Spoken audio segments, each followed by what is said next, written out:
So a flash crash or a market crash. A market crash is something that can happen at any given time. Obviously the biggest one being 2008, and then obviously 2020, the one we all know as the one that wiped out most of our accounts.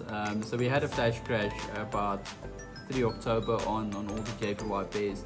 So today we'll be showing you guys how to obviously trade around and how to capitalize on it most probably as well, as that is the key. So let's get straight into GBP JPY and then Euro JPY and explain to you guys how you can capitalize on a market crash and what to do after a market crash.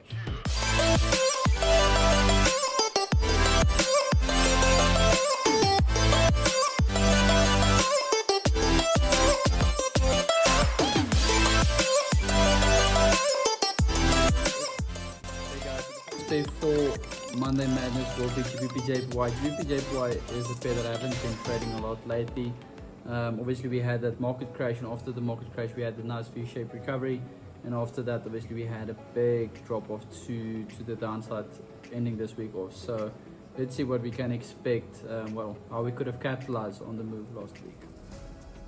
Okay, so market crash obviously is something that happens a lot on a pair like CHF-JPY. We can see there's a market crash, so it's called flash crashes or anything in that sense. There's one as well. We had one in July, and then obviously we had one beginning of this month as well.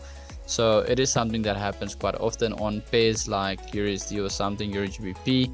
We don't get them too often, but sometimes it obviously happens as well. So that is something that you always need to plan for. Number one, your stop loss will not be triggered if you are in a trade and it is a big market crash.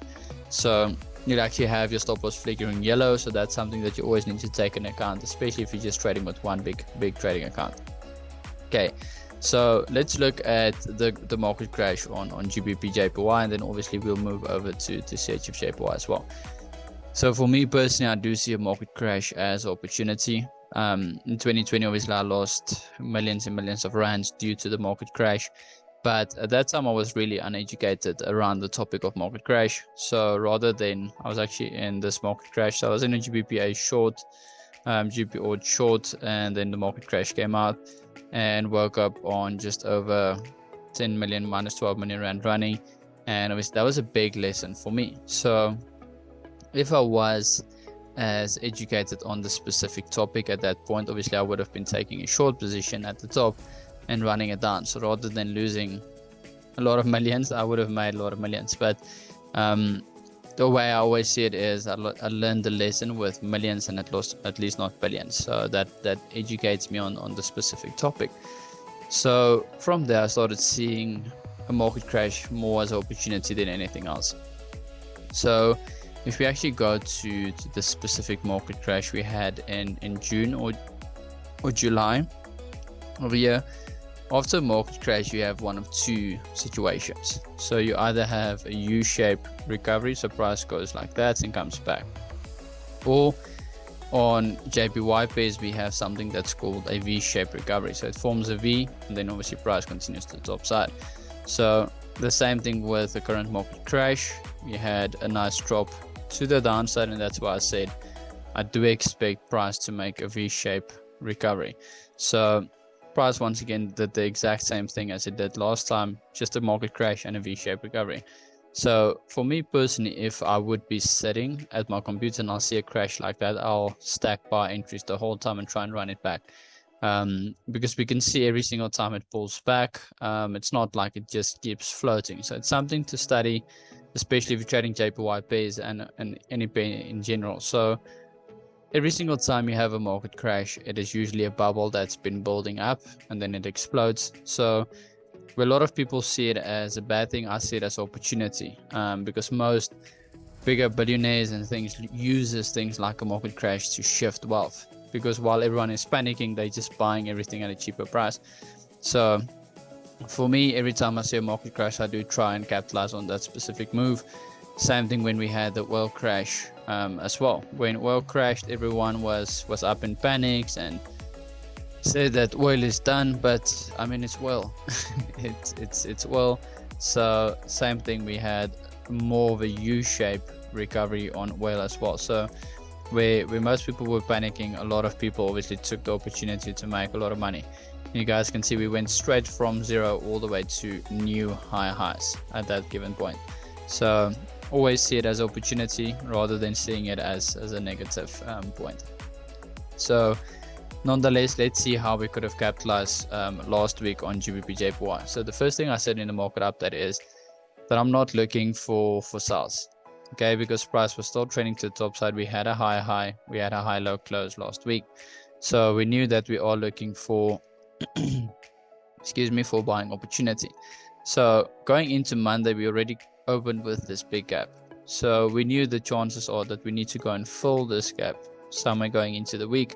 So immediately what I would have done is just jump to smaller time frames and just stick to that smaller time frames. So what you want to be doing is obviously identify where should price be buying at. So for me, I would not have taken that move after that gap. I would most probably just wait for clear indication of where price is going. So then the market moved all the way to the top side, and I obviously didn't take a trade. So we did have that resistance, although it didn't count a lot as we were looking for sell positions. So if we jump to the weekly time frame, or let's go to the daily. I think weekly is going to be a little bit too big. We could see that if we actually take out that crash, we're forming a low low, low high, and then that big crash. Okay, but if we look to the left hand side, we do have all that selling pressure over there. Okay, so this was actually not the resistance over there. The resistance was there, and this was just a continuation level. So what price did is it went up, took out all the sellers, actually got to the actual selling level, and then price started with a big downtrend. So that's why it's always important to jump to your higher time frames and obviously study them and understand them. So then price formed a high low, high low, high low, and we knew this would be the price to break for us before we can look for a short position. So as soon as price broke through that, then obviously I'll be interested in taking a trade. We already know this is a selling level, continuation level. So I would have moved my focus to continuation level. As soon as we had a pullback, I would obviously add my fib from low to high and say, well, there's selling pressure, there's a 38% fib, so let's put our zone between the 38 and the 61, and I would have been looking for short positions on that specific level. So would not have been a really good trading experience for me on the specific pair. That's obviously why I moved my focus to different pairs and not to GBP/JPY. Okay, and the second pair we will be looking at is going to be Forex Other once again. Right, so Euro JPY, I mean, it is in the same boat. Anything with JPY secondly will have an effect, the market crash will have an effect on. So if there's a market crash in search of JPY, there will be a crash on GBP/JPY, Euro JPY, NZD JPY, etc.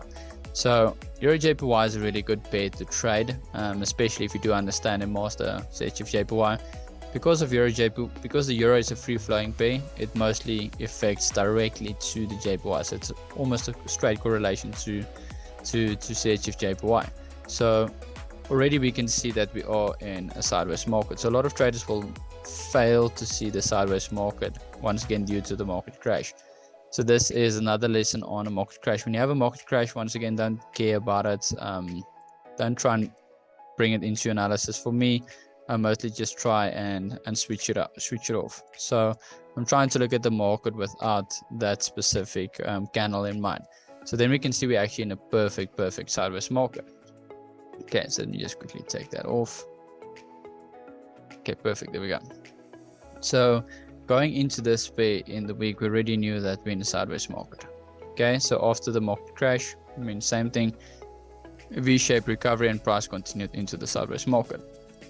So then we knew, okay, well, there is our resistance and we have our area of supply.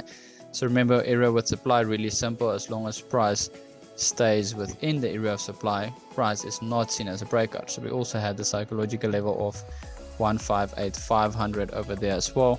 So I would have been monitoring that level, and obviously you guys know what do? I jump to smaller time frames. So we had the high low, high low, high, and then as soon as price broke through that level, we were looking for a pullback trade.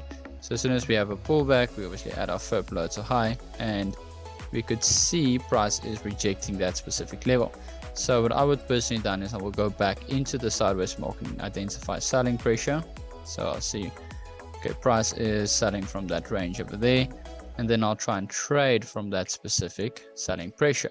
So I would see that there's a pullback there, then a dip there, but as soon as we break through there, then I'll see, okay, there's selling pressure, there is spikes over there, and that spikes correlates with the 38% FIP. So rather than trying to get the best entry, I'll take the better entry over there, stops above that level, take profit over there, and then obviously scale in my entries on that specific level as well. So every single time price goes against me, I'll obviously keep selling and keep selling, obviously to open up a 1 to 11 risk to reward trade. So that's also another way for you to capitalize on that. Then obviously looking at current price, we should be dropping into the lower areas of the market as well, going into this week, most probably targeting that area. So same thing, if we can break through that, we'll obviously move our focus towards the selling level. So break through, pull back into the zone, and then another drop off to the downside. Thank you for everyone that is watching and supporting. Obviously with the bubble building up, there's a big possibility that we will see another market crash. So this time obviously we don't want to sit on the sidelines, but rather be in the middle of the wild shift. So thank you for everyone that is watching and supporting, and I will see you guys on the next one.